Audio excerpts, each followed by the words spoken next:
Doctor عادل نجم پاکستانی نژاد ایک امریکی پروفیسر ہیں جو کہ بoston یونیورسٹی کے ڈین ہیں۔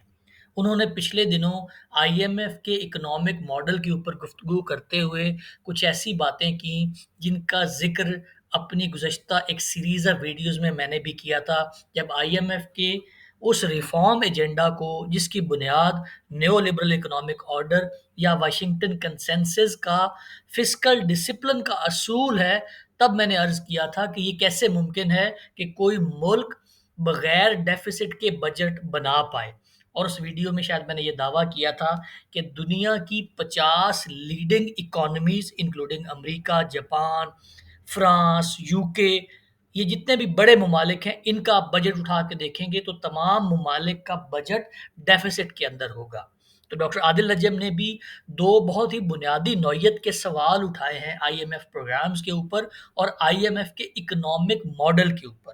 پہلا سوال انہوں نے یہ اٹھایا ہے کہ ایسا کیوں ہے کہ خاص طور پہ پاکستان کے کانٹیکسٹ میں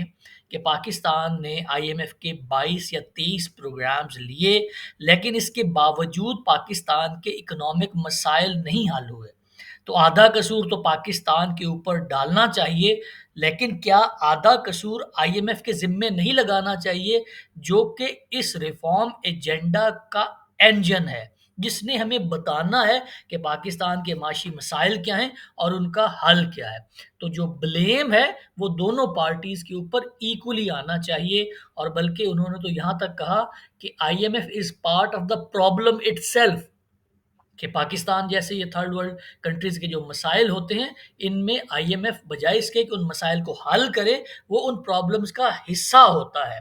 اور مثال کے طور پہ انہوں نے مثال دی کہ جیسے ارجنٹینا میں، مصر میں، وینزویلا میں اور لبنان میں ایسا کیوں ہوا ہے کہ ان تمام ممالک نے آئی ایم ایف سے ایکسٹینڈڈ فنڈ فیسلٹی کے تحت قرضے لیے، اپنی معیشت میں ریفارمز امپلیمنٹ کی، اور پاکستان اور سری لنکا میں بھی ایسے ہوا، لیکن ان کے معاشی مسائل حل ہونے کی بجائے مزید گہرے ہو گئے۔ تو یہ ایک ایسا سوال ہے۔ پھر انہوں نے مثال دی جس طرح کہ امریکہ کا اور برطانیہ کا انہوں نے ذکر کیا کہ آئی ایم ایف کے پروگرامز کے اندر امپلیمنٹ ہونے والے ریفارم ایجنڈا کے کچھ ایسی کلوزز ہوتی ہیں جو کہ امپلیمنٹیبل ہوتی ہی نہیں ہیں، وہ ناممکن ہوتی ہیں۔ جیسے کہ پاکستان کو جب یہ کہا جاتا ہے کہ آپ نے اپنا جو پرائمری ڈیفیسٹ ہے بجٹ کا، اس کو ختم کرنا ہے، اس کا مطلب یہ ہے کہ پاکستان کی جتنی آمدن ہے اتنا ہی اس نے خرچہ کرنا ہے۔ اب آئی ایم ایف جب یہ پری کنڈیشن لگا رہا ہوتا ہے تو اس وقت آئی ایم ایف کو خود پتا ہوتا ہے کہ یہ والی کنڈیشن پوری نہیں کی جا سکے گی، لیکن اس کے باوجود آئی ایم ایف اپنے اس کانٹریکٹ کا حصہ اس کلوز کو بنواتا ہے۔ اور پھر ڈاکٹر عادل نجم نے امریکہ اور برطانیہ کی ہی مثال دے کے کہا کہ آئی ایم ایف جن ممالک کی ریپرزنٹیشن کرتا ہے گلوبل اکنامک لینڈسکیپ کے اوپر، امریکہ کا 3 ٹریلین یو ایس ڈالر کا بجٹ ڈیفیسٹ ہے، تو وہ اکنامک انڈیکیٹر جو پاکستان کے لیے برا ہے وہ امریکہ کے لیے کیسے اچھا ہو سکتا ہے؟ اسی طرح سے جو یو کے کی اکانومی ہے اس کا جو ڈیفیسٹ ہے وہ تقریباً 300 بلین ہے۔ تو ان تمام ممالک کا بجٹ بھی ڈیفیسٹ ہے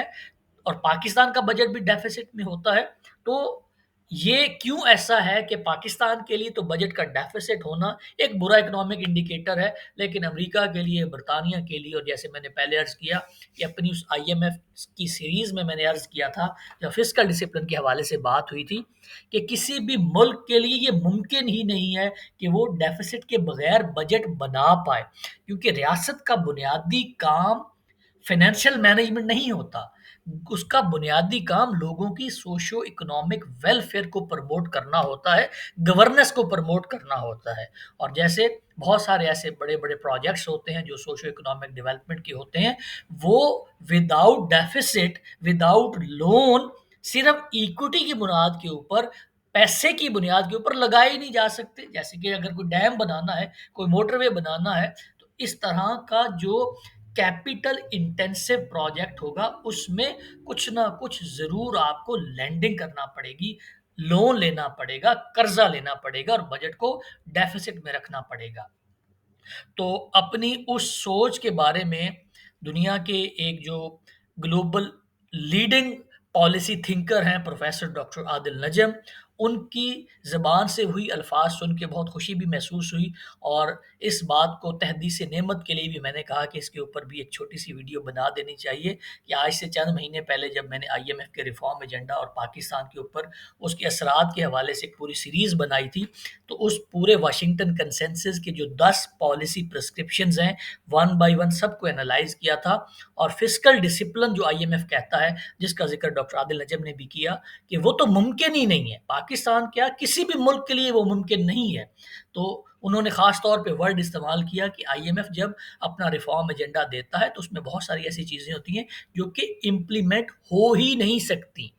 تو اس پرانی جو میری سیریز آف ویڈیوز تھی، جو پلے لسٹ تھی، اس کے ساتھ ایک ایسی گواہی مل گئی جو کہ ایک پالیسی تھنکر ہیں، ایک لیڈنگ پالیسی اینالسٹ ہیں، اور ایکڈیمیا سے جن کا تعلق ہے، جن کی جو سوچ ہے وہ ایک جو پیور ایکڈیمیا سے تعلق رکھنے والے بندے کی ہوتی ہے، جس میں بائسنس عموماً کم ہوتی ہے، پولیٹیکلی موٹیویٹڈ وہ کم ہوتی ہیں، اور ان کا کوئی خاص ایجنڈا نہیں ہوتا۔ ایکڈیمیا میں کام کرنے والے لوگ عموماً جو بائسنس ہوتی ہے اس سے دور ہوتے ہیں، اور ان کا جو